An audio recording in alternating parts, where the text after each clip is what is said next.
ஒரு பொண்ணோட லைஃபே போக வேண்டியது லாஸ்ட்ல வந்து மத்தவங்கனால நம்மளோட லைஃப் போகுது அப்படின்னும் போது அது ரொம்ப வெக்ஸ் ஆச்சு சார் அந்த டைம். யார் இருந்தாங்களோ கண்டிப்பா அது அவங்களோட தப்பா தான் இருக்கும். மேபி அது பேரண்ட்ஸ்ட கூட இது வந்து நாங்க சொல்லவே இல்லை சார். நான் இன்னும் யார்கிட்டயுமே சொல்லவே முடியல. நானே தான் அது ரொம்ப வெக்ஸ் ஆயிடுச்சு. டே இந்த மாதிரி நடந்திருக்குடா, என்னோட அக்காவுக்கு என்னோட சீனியருக்கு இந்த மாதிரி ஆயிருக்கு. சார் இது நிறைய பேருக்கு தெரியவே மாட்டுது. கண்டிப்பா நீங்க இதெல்லாம் ஸ்டூடெண்ட்ஸ்க்கு கொண்டு போங்க சார், ஷேர் பண்ணுங்க. ஒரு பொண்ணோட லைஃபே வந்து போக வேண்டியது அது ஆக்சுவலாக அவங்க மிஸ்டேக் கிடையாது.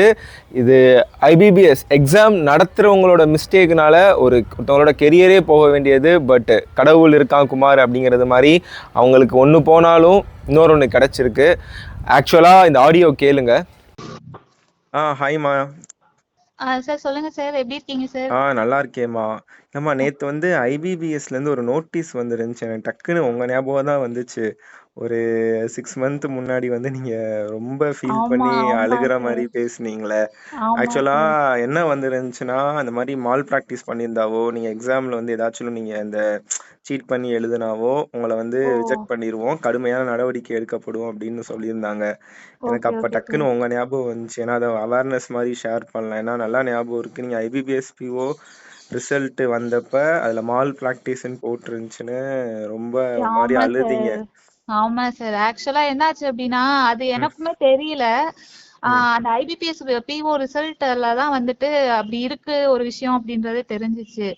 என்ன வந்துருந்துச்சுன்னா, ரிசல்ட்டுக்கு கீழே வந்துட்டு நமக்கு வந்து நீங்க செலக்ட் ஆக மாட்டீங்க, செலக்ட் ஆகலன்னு வரும் இல்லையா, அந்த இதுக்கு கீழே இந்த மாதிரி வந்து நீங்க வந்து மால் பிராக்டிஸ் பண்ணிருக்கீங்க, அதனாலதான் செலக்ட் ஆகல அப்படின்ற மாதிரி வந்துருந்துச்சு. சோ நம்ம என்ன மால் பிராக்டிஸ் பண்ணிருக்க போறோம் அப்படின்னு சொல்லிட்டு எனக்கு ஒண்ணுமே அந்த டைம்ல புரியவே இல்லை. என்ன செய்யறதுன்னே தெரியல, யார்கிட்டயுமே ஷேர் பண்ண முடியல.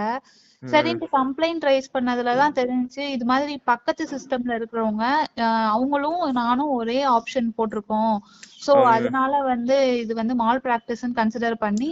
ஆனா உங்களுக்கு வந்து அவங்க பார்த்து இது பண்ணிருப்பாங்கன்னு தெரியவே இல்லை, அப்படிதானே? ஆமா சார். எப்படி சார் தெரியும்? ஃபர்ஸ்ட் அந்த டைம்ல யார் உட்கார்ந்துருக்காங்க என்னன்னே தெரியல. பக்கத்துல இருக்கவங்களை எப்படி சார் அந்த 3 மணி நேரம் நம்ம பார்த்துட்டு உட்கார்ந்துருக்க முடியும்? அவங்க நமக்கு சேம் கொஸ்டின் இது பண்றாங்களா என்ன ஏதுன்னு நமக்கு எப்படி சார் தெரியும்? கரெக்ட் தாமா. அதுதான் சார். இது ஆக்சுவலா இப்படி எல்லாம் இருக்குன்னே தெரியல சார்.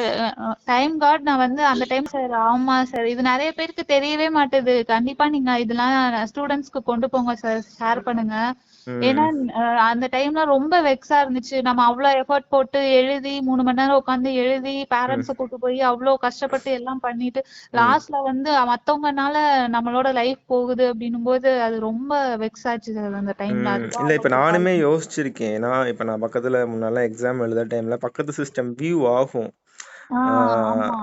மேபி ஒரு பசில் சீட்டிங் அவங்களுக்கு மேபி வேற வேற நம்பர்ஸா இருந்தாலுமே அவங்க அத நோட் பண்ணி பண்ணணும்னு நினைச்சா பண்ணுவாங்க. நாம வந்து அதுலதான் ஃபோக்கஸ் பண்ணுவோமே தவிர பக்கத்துல இருக்கிறவங்க சிஸ்டம்லாம் நம்ம ஃபோக்கஸ் பண்ணிட்டு அவங்க நம்மள பாத்துட்டு இருக்க முடியுமா சார்? இதெல்லாம் சொல்லி ரிஜெக்ட் பண்ணி விட்டுட்டாங்க மால் பிராக்டிஸ்ன்னு சொல்லிட்டு. சோ இப்படி இருக்குன்னே தெரியாது சார் அந்த டைம் வரைக்குமே. எனக்குமே அது புதுசா இருந்துச்சுமா. நீங்க ஃபர்ஸ்ட் டைம் நீங்க அப்படி சொன்னப்ப நானுமே ஒரு மாதிரி ஷாக்கிங்கா தான் இருந்துச்சு. இப்ப இல்லாம ரிஜெக்ட் ஆகும் அப்படின்னு. அப்ப இனிமேல பக்கத்துல ஒரு இது ஒரு அவங்க தானே சார் அரேஞ்ச் பண்ணிக்கணும். பக்கத்துல வியூ ஆகாத மாதிரி இருக்கிறதுக்கு இது பண்றது எல்லாமே அவங்க தான் அரேஞ்ச் பண்ணி வச்சிருக்கணும். இல்ல ஏதாவது பண்ணிருக்கலாம். பட் வந்து கண்டிப்பா ஏன்னா அது ஒரு லைஃப் இவ்வளவு நாள் கஷ்டப்பட்டிருப்போம் ஐபிபிஎஸ் பிஓல. இது வந்து இப்போ எஸ்பிபிஓல செலக்ட் ஆனப்பையும் யார்கிட்டயுமே ஷேர் கூட பண்ண முடியல சார். இது மாதிரி எனக்கு ஒரு ஹிஸ்டரி இருக்கு, நான் இப்படி வந்து எனக்கு மால் பிராக்டிஸ் ரிசல்ட் வந்துச்சு அப்படின்றத கூட என்னால வந்து யார்கிட்டயுமே ஷேர் பண்ண முடியல. சொன்னா அது நமக்கு மேல ஒரு இதாயிடும். கரெக்ட் தான். பேரண்ட்ஸ்ட கூட இது வந்து நாங்க சொல்லவே இல்லை சார். நான் இன்னும் யார்கிட்டயுமே சொல்லவே முடியல. நானே தான் அது ரொம்ப வெக்ஸ் ஆயிடுச்சு. உங்ககிட்ட பேசினதுக்கு அப்புறம் தான் நீங்க சொன்ன மாதிரி கம்ப்ளைண்ட் ரைஸ் பண்ணி என்னன்னு கேட்டதுக்கு அவங்க வந்து இப்படி ஒரு ஆன்சர் வந்து ஸோ இந்த ஆடியோ கேட்டிருப்பீங்க. ஸோ உங்களுக்கே இது புரிஞ்சிருக்கும். அந்த பொண்ணு கண்டிப்பாக ஒரு வெகுளி மாதிரி இருந்திருக்காங்க, வெகுளி மாதிரி எக்ஸாம் எழுதிட்டு வந்திருக்காங்க. இது யார் மேலே தப்புன்னு நினைக்கிறீங்க? எக்ஸாம் யார் நடத்துனாங்களோ, அந்த சென்டரில் யார் இருந்தாங்களோ, கண்டிப்பாக அது அவங்களோட தப்பாக தான் இருக்கும். மேபி அது இன்விஜிலேட்டரோட தப்பாக இருக்கலாம். எக்ஸாம் நடத்துகிறப்பயே அந்த ப்ராப்பர் ஸ்பேஸ் வந்து சிஸ்டமுக்கு கொடுத்துருக்கலாம். ஒரு பொண்ணோட லைஃபே போக வேண்டியது. அவங்க அவ்வளோ கஷ்டப்பட்டு படித்து இவ்வளோ தூரம் மெனக்கெட்டு அவங்க அன்னைக்கு சொன்னாங்க, இது SBIPO ரிசல்ட் வந்து அதுக்கப்புறம் லேட்டராக ஒரு 1 மந்த் கழிச்சு வந்துருந்துச்சு.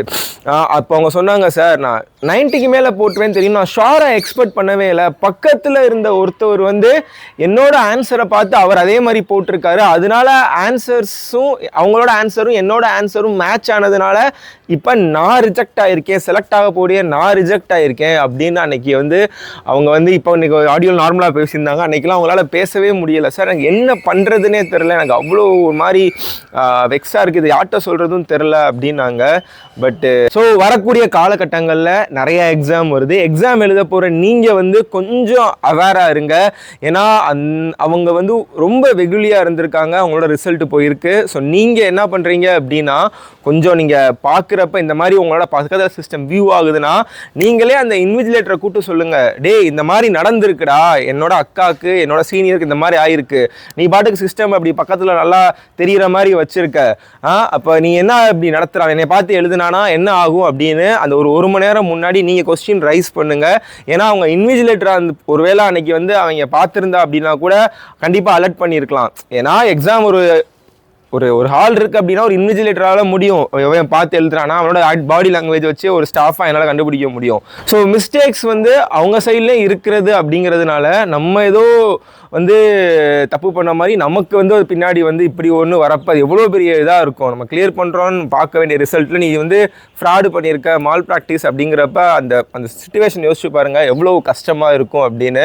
ஸோ அதனால் நீங்களுமே அவேராக இருங்க. மேபி இந்த வீடியோஸ் வந்து நிறைய பேத்துக்கு ஷேர் பண்ணுங்கள். எக்ஸாம் நடத்துகிற அந்த காலேஜில் இருக்க ஒர்க் பண்ணுறவங்க, ஏன் IBPSல இருக்கிறவங்க இந்த வீடியோஸ் பார்த்தாங்கன்னா அப்போ சிஸ்டம்க்கு வந்து ப்ராப்பராக ஸ்பேஸ் விடுங்க. இல்லைனா நம்ம அந்த சில லேப்லலாம் இருக்கும், அந்த ஒரு நடுவில் ஒரு அட்டை மாதிரி கொடுத்துருப்பாங்க, அந்த மாதிரிலாம் வச்சு கண்டக்ட் பண்ண சொல்லுங்கள். பிகாஸ் இப்போ நான் ஒரு காலேஜஸ்லாம் நான் பார்த்துருக்கேன் அப்படின்னா கண்டிப்பாக எனக்கு வியூ ஆகிற மாதிரி தான் இருந்திருக்கும். ஸோ நீங்களுமே எக்ஸாம் எழுத போகிறவங்க அவேராக இருங்க. எக்ஸாம் எழுதுகிறவங்களுக்கு வீடியோ ஷேர் பண்ணுங்கள். இது வேறு யாருக்கும் நடக்கலை, நம்ம ஊரில் நம்மளை ஃபாலோ பண்ணுற ஒரு பொண்ணுக்கு நடந்திருக்கு அப்படின்னா கண்டிப்பாக மேபி தெரியாமல் எவ்வளோ நடந்திருக்கலாம், மேபி எனக்கு சொல்லாமல் இருந்திருக்கலாம். ஸோ அதனால் நீங்கள் கொஞ்சம் சீரியஸாக இருங்க. ஏன்னா ஒரு நடந்திருக்குன்னா இது 4-5 பேருக்கு நடக்கிறதுக்கும் வாய்ப்பு அதிகமாக இருக்குது. So thank you. இந்த வீடியோ நிறைய பேருக்கு ஷேர் பண்ணுங்கள். IBPS-PO மெயின்ஸ் ரிசல்ட் வந்ததுக்கப்புறம் IBPS-PO மாக் இன்டர்வியூ வந்து நம்ம வந்து ஒரு 4 or 5 டிஸ்ட்ரிக்டில் வந்து நடத்துறதுக்காக பிளான் பண்ணியிருக்கோம். ஸோ இப்போயே நீங்கள் வந்து கீழே இருக்க லிங்கை கிளிக் பண்ணி ரிஜிஸ்டர் பண்ணிக்கோங்க.